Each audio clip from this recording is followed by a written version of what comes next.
আপনি তো জানেন যে এই জেনারেশনের ছেলে মেয়েরা রোনালদো, মেসি, নেইমার এদের মতো এদের ফ্যান। আমি নিজেও রোনালদোকে পছন্দ করি, কারণ সে প্যালেস্টাইনের পক্ষে সবসময় কথা বলে। ইভেন সে তার অ্যাওয়ার্ডও বিক্রি করে সেই টাকা ফিলিস্তিনে দান করেছে। আবার ফিলিস্তিনি শিশুদের জন্য তার অনেকগুলো সংস্থাও আছে। সে মাঝে মাঝেই সালাম দেয়, আবার মাঠে সেজদাও দেয়, মদিনাতেও গিয়েছে। কিন্তু মেসি তো ইসরায়েলের প্রধানমন্ত্রীর সাথে তাদের ধর্মীয় রীতি মানিয়েছে। কিন্তু আর যাই হোক, তারা দুজনে খ্রিস্টান। এখন আপনার কাছে শুনতে চাই যে তাদের সাপোর্ট করা কি ঠিক? আমি রোনালদোর এইসব কাজের জন্য তাকে পছন্দ করি, কিন্তু আপনি এ সম্পর্কে কি বলেন? দেখুন, প্রশ্নটা হাসি উদ্রেক করলেও প্রশ্নটা খুবই প্রাসঙ্গিক এবং আমাদের সমাজ বাস্তবতার সাথে সামঞ্জস্যপূর্ণ। প্রথম কথা হলো যে ইমানদার খেলাধুলা কেন্দ্রিক যে উন্মাদনা আছে, এগুলো ইমানদার কখনো নিজের গায়ে মাখাতে পারে না, বা এগুলোর মধ্যে ইমানদার জড়াতে পারে না। এটা তার ইমানের সাথে যায় না। পৃথিবীর যে খেল তামাশার বিশাল আয়োজন, আমোদ ফুর্তির যে মহা আয়োজন, এটা মূলত যারা আখিরাতে বিশ্বাস করে না তাদের জন্য, যেহেতু দুনিয়াতেই তাদের সবকিছু, অতএব তারা যা খুশি এখানে করে যাবে। ইমানদার আনন্দ করবে, ফুর্তি করবে, কিন্তু শরিয়ার সীমানার মধ্যে থেকে। জীবনটাকে পুরা খেল তামাশায় পরিপূর্ণ করা, এটা কোনো ইমানদারের সাথে যায় না। যে ইমানদার জানে, বিশ্বাস করে, তার আকীদা, তার ঈমান আছে যে সে আল্লাহর সামনে দাঁড়াবে, অনন্তকালের জীবনের হিসাব দিতে হবে, সে আনন্দ ফুর্তি করাটাকেই জীবনের মূল লক্ষ্যে পরিণত করতে পারে না। আজকে পৃথিবীতে এই সমস্ত খেলার যে বড় বড় আয়োজনগুলো আছে, আয়োজনগুলো ভোগবাদী পৃথিবীতে, আখেরাত বিমুখ পৃথিবীতে মানুষকে মজা দেওয়ার জন্য, এন্টারটেনমেন্ট করার জন্য করছে। এর পেছনে মানুষকে ইমান থেকে বিচ্যুত করা, দিন বিমুখ করা, এই লক্ষ্য উদ্দেশ্য যেমন আছে, আবার এর পেছনে রয়েছে, আমাদের সবার জানা আছে যে এর পিছনে বিলিয়ন বিলিয়ন ডলারের বিজনেসের স্বার্থ জড়িয়ে আছে। যেটাকে আমরা খেলা মনে করছি, এটা আসলে খেলা না, এটা আসল খেলা। অতএব সেই খেলার গুটি হচ্ছে আমি। খেলোয়াড় খেলছে, হারলেও টাকা পাচ্ছে, জিতলেও টাকা পাচ্ছে। আয়োজন যারা করছে, বিলিয়ন বিলিয়ন ডলার তারা বিজনেস করছে, বিহাইন্ডে যারা থাকছে সবাই লাভ থাকছে। তাদের গুটি হলো আমাদের মতো সেই সমস্ত সাপোর্টাররা যাদের কোনো লাভ নাই, লস ছাড়া। আমরা উত্তেজিত হয়ে যাচ্ছি, আমরা কেঁদে দিচ্ছি, হেসে দিচ্ছি। এই যে আমাদেরকে বোকা বানিয়ে মাঝখান থেকে তারা তাদের স্বার্থ হাসিল করছে। আমি নিজে যদি খেলি, আমার শারীরিক কসরত হয়, আমার ব্যায়াম হয়, স্বাস্থ্য ভালো থাকে, ইসলাম সেটাকে এলাও করে। কিন্তু এই জাতীয় অহেতুক কাজে জড়ানোটাকে ইসলাম এলাও করে না। নবী সাল্লাল্লাহু আলাইহি ওয়াসাল্লাম বলেছেন, মিন হুসনি ইসলামিল মারই তারকুহু মা লা ইয়ানি। একজন মুসলমানের ইসলামটা সুন্দর হয়, আল্লাহর কাছে গ্রহণযোগ্য হয়, অ্যাকসেপ্টেবল হয়, কোয়ালিটিফুল ইসলাম হয় তখন, যখন সে অহেতুক অনর্থক কাজ থেকে বেঁচে থাকে।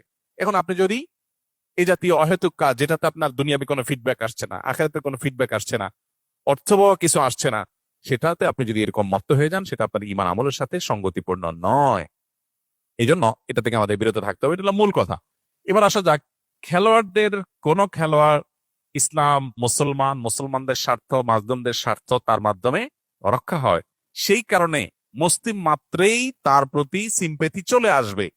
এটা খুব স্বাভাবিক একটা বিষয় যে একজন মানুষ অমুসলিম হওয়ার পরও তিনি আমাদের স্বার্থ সংশ্লিষ্ট বিষয়গুলোতে আমাদের পক্ষাবলম্বন করছেন, এটার কারণে তার প্রতি একটা দুর্বলতা চলে আসাটা একটা স্বাভাবিক ব্যাপার। এটুকু পর্যন্ত দর্শনীয় না। কিন্তু সিম্পেথি দেখিয়ে আপনি বিসমিল্লাহ বলে তার খেলা দেখা শুরু করে দিলেন, যে আমি যেহেতু তার সাপোর্ট করি বা তাকে, তার এই কাজগুলোকে পছন্দ করি, এই জন্য তার খেলাতেই লেগে গেলাম। তাহলে তো মুশকিল। এখন আমাদের দেশে যে আর্জেন্টিনা, ব্রাজিল, বিএনপি, আওয়ামী লীগের মতো মুখোমুখি অবস্থান আমাদের দেশে দীর্ঘদিন পর্যন্ত যে চলে আসছে, ওই জায়গা থেকে রাজনৈতিক বিরোধের মতো এই খেলার ক্ষেত্রে মানে কাজ না থাকলে যা হয়, এত বেকার মানুষ এদেশে, সুবহানাল্লাহ। অবশ্য গোটা পৃথিবীতে উন্নত দেশগুলোতে ওই উন্মাদনা ওরা ছড়া যেতে পারছে। মানুষকে বোকা বানিয়ে তারা তাদের স্বার্থগুলো হাসিল করছে, এজেন্ডাগুলো বাস্তবায়ন করছে, মানুষের মোরাল দিকটাকে ধ্বংস করে দিচ্ছে। যাই হোক, তো এই যে ব্রাজিল আর্জেন্টিনার মত পার্থক্য, আপনি হয়তো কোন একটা দেশের সাপোর্ট করেন, ব্রাজিলের সাপোর্ট করেন বা আর্জেন্টিনার সাপোর্ট করেন, তো যেই দলের সাপোর্ট করেন ওই দলের একটা মুসলমান খেলোয়াড় খুঁজে বাইর করছেন, অথবা একটু মুসলমানদের পক্ষে, ফিলিস্তিনের পক্ষে সাপোর্ট দিয়ে খুঁজে বাইর করে এবার এটা দিয়ে দলিল দিচ্ছেন, দেখো আমি এই জন্য এই দলের সাপোর্ট করি। এটা হলো আপনার নফসের পূজা। আপনি দলের ভক্তি জাহির করবেন, সেটার জন্য একটা ঢাল বানাইছেন। ইন্নামাল আমালু বিন্নিয়াত। আল্লাহ জানেন আপনি কেন এই ধান্দা করেছেন। এই জন্য এসব কিছুর ঊর্ধ্বে উঠে কোন একজন খেলোয়াড়, তিনি ফিলিস্তিনিদের পক্ষে, মাজলুমদের পক্ষে, শিশুদের পক্ষে তিনি অবস্থান নিয়েছেন, জালেমদের বিরুদ্ধে অবস্থান নিয়েছেন, সেটাকে আমরা অ্যাপ্রিসিয়েট 100 বার করবো। এবং সেটার কারণে তার প্রতি আমাদের দুর্বলতা অবশ্যই আসবে। দুর্বলতা এসে আমি তার ভক্ত হওয়ার চাইতে তার জন্য দোয়া করবো, আল্লাহ তাকে যেন হেদায়েত দান করে। এটা হলো একজন ইমানদারের স্টেপ, একজন ইমানদারের প্রকৃত অর্থে পদক্ষেপ।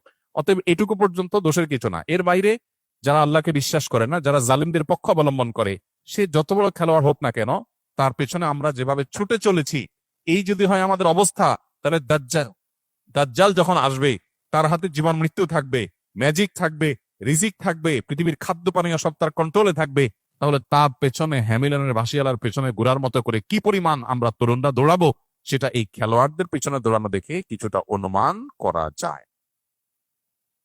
একজন খেলোয়াড়ের পায়ের ভেলকি দেখে যদি আপনি তার ভক্ত হয়ে যান, তার আদর্শ, তার আইডিওলজি, তার ইমান কুফর সংশ্লিষ্ট বিষয়ে তার অবস্থান, তারপরে জুলুম এবং অত্যাচারীদের পক্ষে তার অবস্থান, এই সবকিছুকে ছাপিয়ে শুধু তার খেলার কারণে যদি আপনি তার ভক্ত হয়ে যান, তাহলে আপনার আদর্শ বলতে কিচ্ছু নাই। আপনি জাস্ট একজন আপনার নিজের প্রবৃত্তির পূজারী।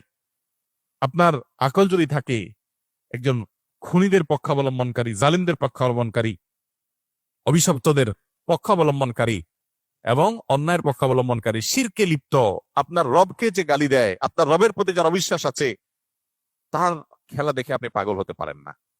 একজন লোক অনেক ভালো খেলোয়াড়, অনেক চমৎকার খেলে, অনেক ম্যাজিক্যাল আপনার তার স্টেপ পদক্ষেপ আছে, অনেক তার ভালো পারফরমেন্স আছে, এই লোকটা আপনার মাকে যদি কটু কথা বলে এবং বলে যে আপনার জন্মের ঠিক নাই, আপনার বাবা এই লোক না, আপনার মার চরিত্র খারাপ, অন্য কারোর কাছ থেকে এই সন্তান তিনি জন্ম দিয়ে এনেছেন, এই কথা যদি আপনার মা সম্পর্কে কেউ বলে, আপনার মায়ের ব্যাপারে যদি কারোর বিশ্বাস থাকে এরকম আপত্তিকর, সে যত বড় খেলোয়াড় হোক, আপনি যদি কুলাঙ্গার সন্তান না হয়ে থাকেন, তাহলে আপনি তার ভক্ত হতে পারেন না। আপনি যে রবের প্রতি ইমান এনেছেন, সেই রবের অস্তিত্ব, রবকে যে স্বীকৃতি দেয় না, বরং সে রব সম্পর্কে যে কটু কথা, কটু বিশ্বাস, ভুল বিশ্বাস, ভ্রান্ত বিশ্বাস রাখে, সে যত বড় খেলোয়াড় হোক, আমার আদর্শ তাকে আমার ভক্ত হতে দেয় না, বাধা দেয়। এটা আদর্শের ব্যাপার। আর যার কাছে ইমান নামকে আসতে আছে, মুসলমান নামকে আসতে, সে আজকে এর পিছনে দৌড়াচ্ছে, কারকে পিছনে দৌড়াচ্ছে, এই যুবকই যদি বেঁচে থাকে আর দাজ্জাল পৃথিবীতে আসে, সবার আগে চোখ বন্ধ করে বলে দেওয়া যায় এই শ্রেণীর যুবকরা দাজ্জালের পিছনে দৌড় দিয়ে চলে যাবে। কারণ দাজ্জালের হাতে আরো বেশি ম্যাজিক থাকবে, ফান হওয়ার মতো বহু আইটেম থাকবে। আমাদের অনেক তরুণরা কোরিয়ার আপনার কি বিটিএস, এই তরুণদের ফান হয়ে যাচ্ছে, অনেক ছেলেরা মেয়েরা।